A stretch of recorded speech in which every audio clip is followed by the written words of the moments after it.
ดีได้สบายดีไอ้ ป่าดีทุกแก่นี่อันนี้ก็คือไอ้ต้านะไอ้ต้านี่เป็น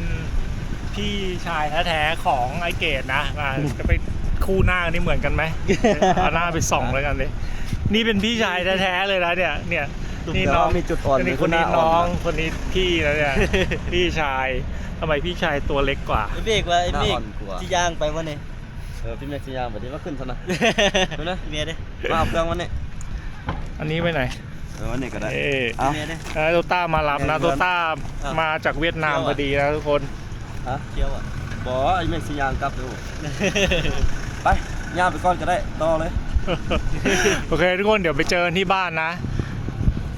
ตอนนี้เมฆกับพี่ตาจะออกไปก่อนเนาะเกดจะดึกทาพอมาครับนี่เขาจะไปแวะซื้อต่ำมาสั้นไปแล้วบ๊ายบายเจอกันเต็งไปห้างพระเข้าท่าเด้อเดี๋ยวแล้วสบายดีพ่อไอ้ต้าเอาเมฆไปก่อนแล้วให้ลูกครับบ่แค่จะวะไปทุกคนเดินทางวันนี้เดินทางพอทุกคน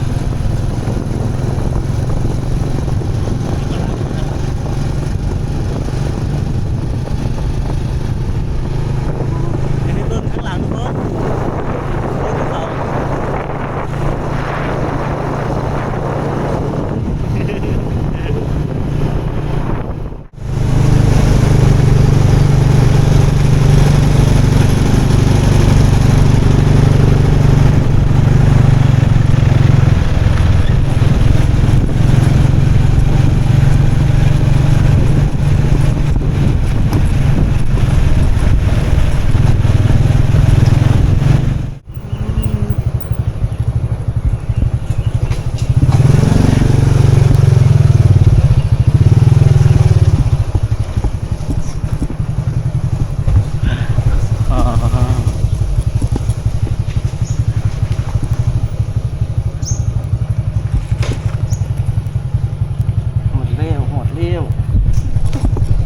โหดเร็วโคตรโดดบานเลยอ่ะตอนนี้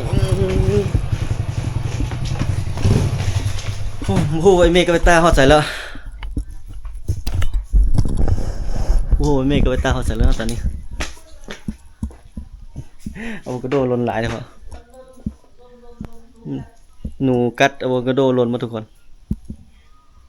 เนี่ยต้นอะโวคาโดอยู่นี่อะโวคาโดเขา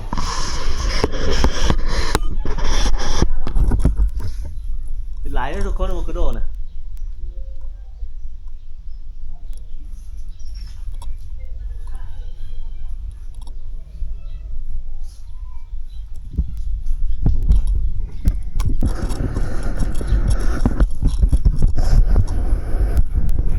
อะโวคาโดเป็นหลายเนาะใช่ป่ะเสียดายต้นนี้ทุกคนอะโวคาโดเฮือนเขานะต้นนี้มันบูฮูว่ามันเป็นอย่างมันใบมันหล่นหมดต้นนี้ใบหล่นหมดแล้วก็แม่เก็บไปขายได้ละมันหล่นหมดละเป็นปีนี้ปีที่2ที่เป็นนี่นะไปออกมาแล้วว่ามันหล่นหมดมีมักซิดาเนาะ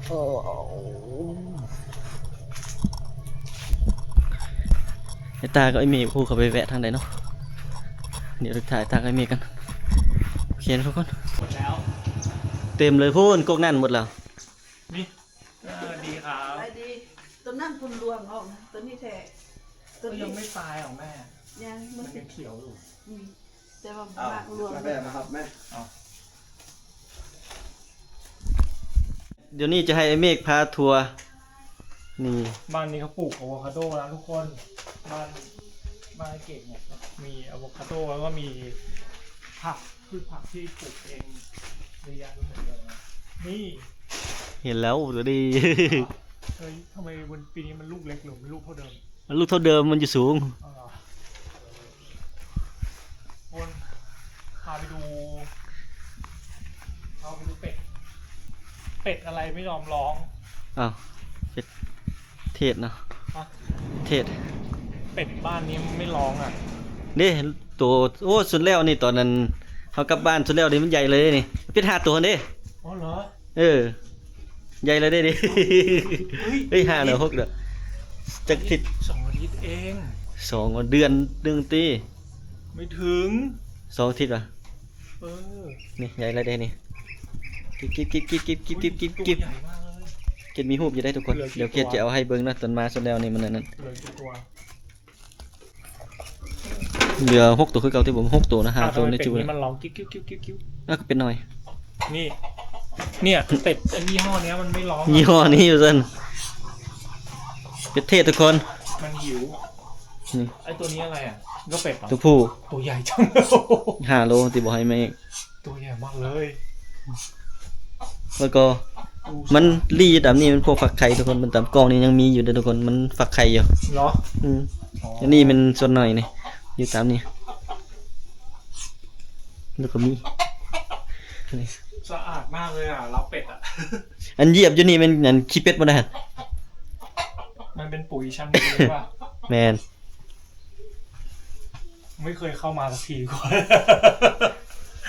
เพราะว่าปกติไม่ค่อยถูกกับกลิ่นไอ้พวกไก่อะไรพวกนี้นะคอยจะเป็นภูมิแพ้อะแต่ว่ามันสะอาดมากเลย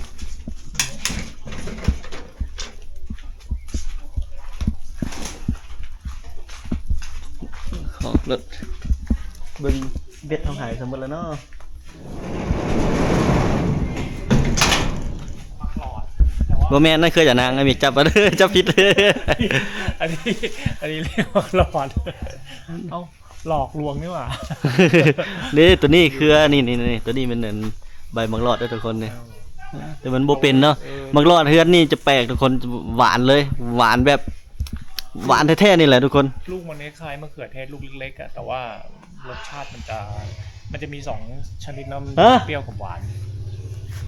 ไปแม่เรียกอะไปดูพามาดูข้างล่าง ไปเบิ่งทั้งลุ่มเลยก็ทุกคน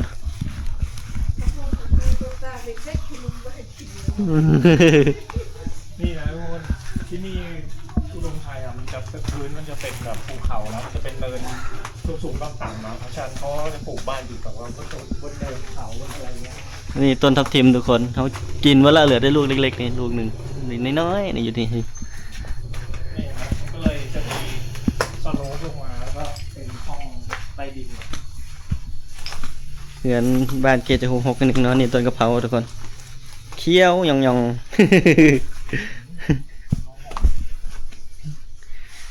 กะเพราแล้วก็นี่ตัวนี้จะเป็นอันผักแพรวผักบัวนี่บัวมีคนนั่นเบิ่งมันยามฝนทุกคน แล้วก็นี่อันนี้แมนโอ้บ่เป็นหลาย คือว่าเป็นจะนี่เนาะจะได้กินบ่นี่นี่ตัวนี้แมนอันต้นอิหยังวะมักรอดนี่สับปะรดป่ะ ขับรถเหรอ อ่า ขับรถ สับปะรด นี่เหรอ นี่เครือมันเป็นหน่อยแล้วก็จะได้เด็ดใส่แกงเท่านั้นแหละนี่แม่นอันนั้นเนาะ ต้นหมัก อันนี้มันยอดหมักซู ฟักแมว ไทยมันเอิ้นฟักแมวไว้เมก อืม ฟักแมวไอ้เมกมักแห้งเลยอันนี้น่ะแกงกินทุกมื้อก็บ่เบื่อ มีต้น อันนี้แม่นต้นหยังไอ้เมก ขา หึ ขิง จริงเหรอเหลืองๆนะเหลืองๆนะ เรื่องขมิ้น เออ เฮ้ยดอกขมิ้นเหรอเป็นอย่างนี้เหรอ ทุกคนไม่เคยเห็นหรอก แต่ว่าเดาเอาว่ามันเป็นตระกูลพวกหัวที่มันอยู่ใต้ดินอ่ะเนาะนี่ดูดอกมันดิดอกมันเป็นอย่างนี้ นี่ ไอ้นี่ต้นคูน ต้นทุนทุกคนทุน คูนมี ทูนใหญ่ นะมีเขาเรียกอะไรวะที่มันใส่ไข่เจียวอ่ะชะอม จืบมาแล้ว นี่ รีวิวเฮือนมื้อนี้นี่ ใช่ป่ะอันนี้ชะอม แม่ละตัวนี้จะเหียนแกงนอหลายทุกคนนี่ก็ต้นมะกรูดท่วมหัวแล้วสูง ดู มีกล้วยด้วย เฮ้ยต้นกล้วยอันนี้ในต้นทุนทุกคน อันนี้มันทุนเด้ออันนี้บ่แม่นบอนเด้อสามารถกินกับอันตำมะฮุงได้แซ่บแล้วก็ต้นใหญ่เองเนี่ยใบมันใหญ่เปียบเลยอยู่เวียงนี่กันน้อยๆเด้เขายังเอามาขายอยู่พี่นี่เอ้ยอยู่เฮือนนี่มันตัดทิ่มทุกคน มันหลายเกินเด้การใหญ่ๆเลยนี่เพิ่นอยู่เวียงนี่ซ้ำนี่เขาก็เอาขายละแกงได้เด้อนี่แกงได้ต้นทุนใบใหญ่เลยเทียบเนาะทุกคนต้นทุนกับตำมะฮุ่งแซ่บแต่ว่ามันหลายเกินบ่ได้เอาไปขายข้างในเนาะทุกคนเอาไว้กินแล้วพ่อก็ตัดไปเกือบเป็ด อีพ่อนี่อีหยังมอมีดมอมือเหล่านี้เลยจับไปเกือบเป็ดไปแล้วทุกคนในห้องครัวนี่จะเป็นของเกดเองตัวนี้นี่ขี้ไล่นี่ไม่ต้องแปลกใจทุกคนสารเองตัวนี้ ตัวนี้สารเองนี่ไอ้งามๆนี่ของเพิ่นสารให้ซื้อเอาเนาะแล้วงาตัวนี้ก็เป็นเกดสารเองนี่งาใส่นี่งามันมาขาดเนาะใส่ก็เลยสารเองแนวใดประหยัดใดก็ประหยัดเนาะนี่เป็นครัวอันนี้ก็เป็นห้องใต้ดินห้องกินข้าว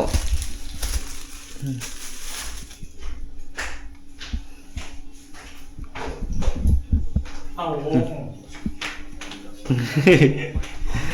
งพาทัวร์บ้านหน่อยดิ โอเคนะทุกคนเกิดจะประมาณนี้เดี๋ยวจะได้ขออนุญาต เก็บข้าวของก่อน เนี่ย ไม่ได้ เก็ เก็ บบ ของ เครื่องเก็บของแล้วก็จิพากันกินข้าว โอเคมอบให้เมกต่อเลย คนเดี๋ยวพามาดูตรงหน้าต่างอีกนิดนึงนะทุกคนนี่ต่างชมวิวเห็นไหมทุกคน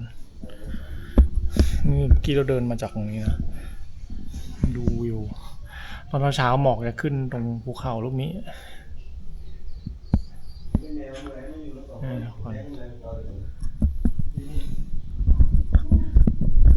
ก็เดี๋ยว